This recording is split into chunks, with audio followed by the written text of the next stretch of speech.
to make, but I think people have an appreciation for things like that. So that's something I could see trending over time, is starting to see more of that. Yeah. And you guys made one for the... We did, Saddle on a Sow, yeah, our first sour. I don't know if we'll be making one anytime soon. Yeah, it was really good. Another one, yeah. Thank you. So what's next for both Kelsen and Rockingham, where you mentioned canning maybe in the next 12 to 18 months? Any other surprises we're going to see? In the short term, we are coming out with a pumpkin beer, time appropriate. Excellent. Should be mid-September, yeah, so that'll be fun. Good fall beer. We're just going to keep plugging along, hopefully expanding, maybe another new tank for us at some point. But yeah, we're only 6 months old, so we still, we're growing. Pace yourself. Yes. So we opened as a 3-barrel brew house, and actually starting Friday, we're starting the work on installing our new 7-barrel brew house. So that'll help us get more beer out the door and supply more accounts. We've definitely had a capacity challenge, so this is a much needed expansion. So that's a big part of it for us, is that new brew house, which should be operational by next Wednesday. That's awesome. Yeah, so I'm excited about that. It's been a stressful time, but I bet. I think we'll get it done without being down for too long. Well, that's great. I'm sure all your fans and will be happy about that. Yeah. Well, I believe that's all the questions I had. Is there anything we're leaving out or that you'd like to? Any final thoughts?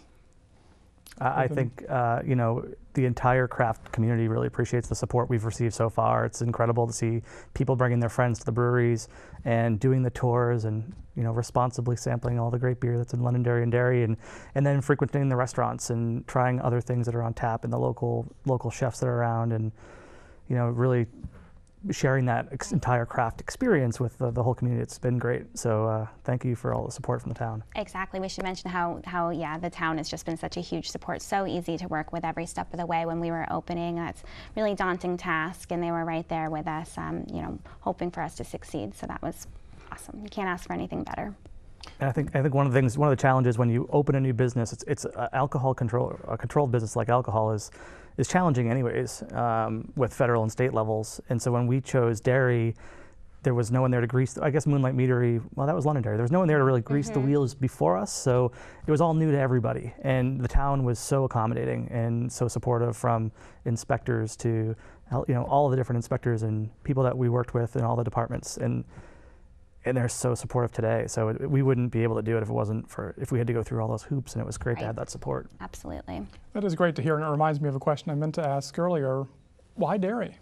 How did you choose the town of Derry to open? I mean, conceivably you could have opened anywhere. Right. Why here? We knew we wanted to be in Rockingham County very early on. It's just a great part of the state, and we love it here. And then we found a property that was zoned perfectly for a brewery or bottling operation. It doesn't get any better than that. So that's where we really focused, right on that property right in Derry.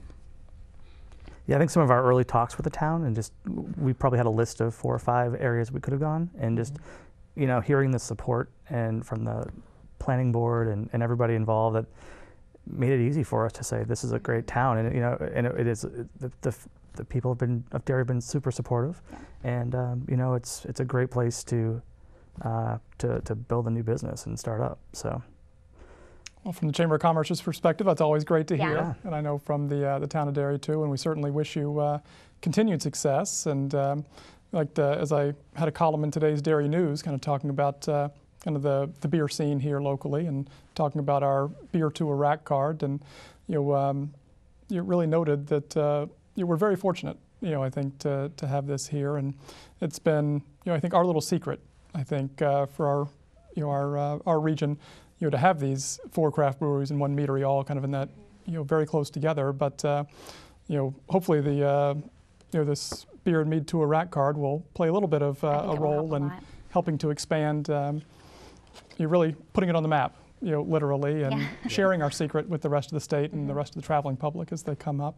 And that is available, I will note, at the Chamber office at 29 West Broadway here in Derry, as well as in rest areas on I-93. They'll soon be at the Hooksett areas, north and south, and Salem, as well as those area hotels. So hopefully we can get some more of those business travelers who happen to be beer folks coming in your doors as well.